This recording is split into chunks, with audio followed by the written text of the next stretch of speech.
I know no stranger. In other words, I talk to everybody. You know within a very few seconds whether they're interested in talking with you. If they're not, you move on. You know, I don't want to infringe on anybody's day or rights or whatnot. So they don't want to talk to me, they don't want to talk to me. But I found that works. Whether you're at a gas station, a grocery store, you're at Walgreens, you're at Walmart, the cashier, the bagging attendant, the guy in the lot, you never know who might be interested in getting out of their rental and getting into a new home. And you don't know unless you ask. So Jeff taught me a long time ago when I first came on, he gave me a catchphrase that I use regularly. And it's, geez, Mike, who do you know that's moving up, moving down, or moving around?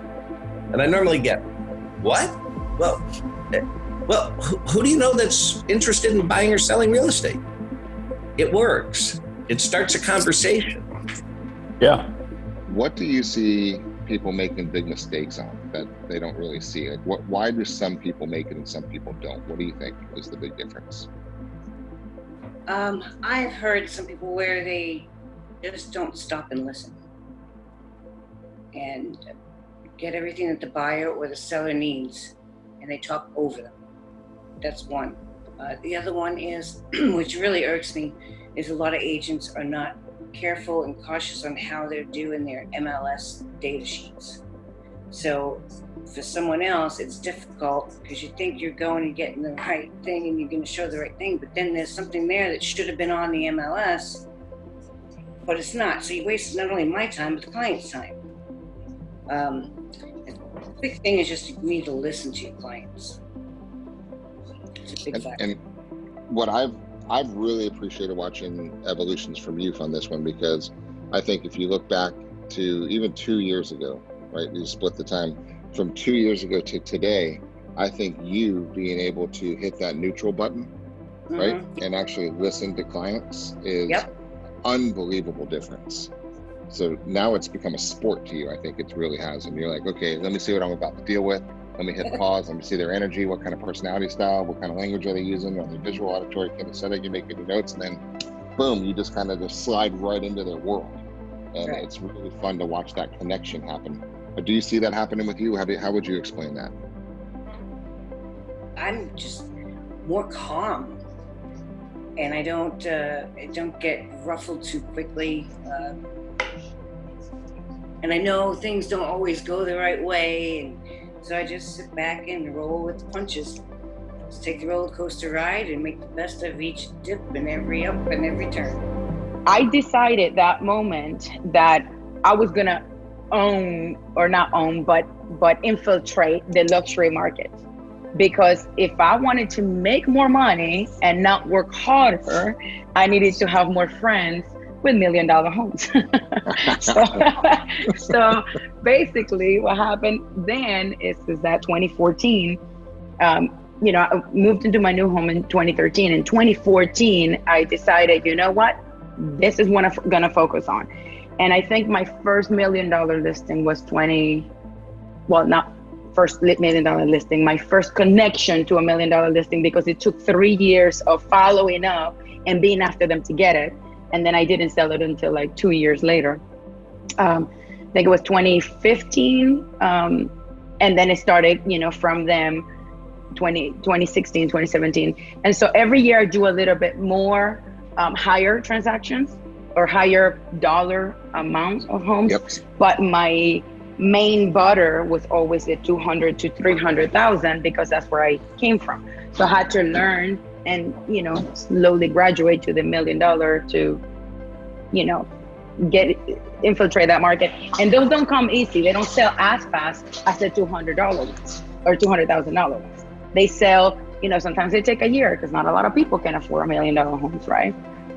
Well, some of the things you did, Andy, like I said, we live in the same neighborhood. Andy moved into the neighborhood, and then she got involved in the neighborhood. Yes. And you volunteered on committees, and she actually treated it like a farm.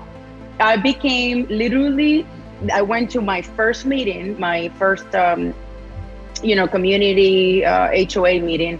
And at that meeting, and it was like, I don't know, the first month I lived here, and the first meeting they said, they start going down the committees, and we need somebody for the youth social. And I go, I have 2 little kids, I'm perfect. So I volunteer, and then I started doing parties. Who doesn't like parties, right? So I was in the fun committees. So I did all of the egg hunt parties for Easter, the Christmas party, the decoration. I did all of the Halloween parties. So I organized, and my kids at the time, Gabby was 8 when we moved here. And Jasmine was 2 or 3. And it was perfect. So now this past year, I just gave up that committee because now I have a 16-year-old and a 10-year-old. They don't want to do egg hunting anymore. So, so I had to get involved in a different committee, but that's how I plugged in and got to know a lot of people real quick. One of the things that I see, to see if you can kind of just give people a little glimpse into what your world's like, because you share a lot, right? Your Facebook, your Instagram, and your stories are awesome. They're entertaining, right? I find myself sucked into them, watching them. They're fun, right? So, but I mean, that's kind of the realness. I mean, it's just not real estate stuff. Rarely is it real estate stuff. It's your chalk off stuff. All the stuff that you're doing. So give us a glimpse into kind of why you do what you do and how you do what you do and what's kind of come from it. A big thing is that I feel like people misunderstand or misuse social media. It can be whatever you want it to be, but what I've found success in is I use it like a scrapbook. I didn't warn Jeff I was going to say this, but I don't have a business page. And I'm not saying that that's right, but the reason sorry, I also have a dog. Yeah.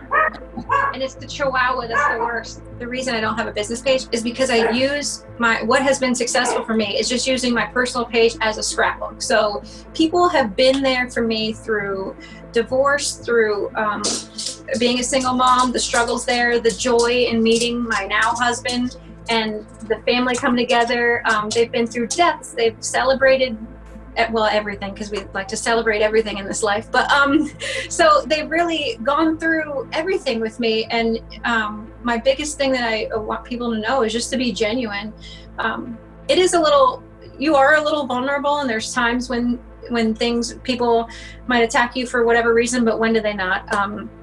So it's a scrapbook, it's honest, and it's like your people know when you're not being genuine. Like if you're too salesy, or whatever, but that's just what's worked for me. My people know me, so I have to, I have to be authentic or it bombs.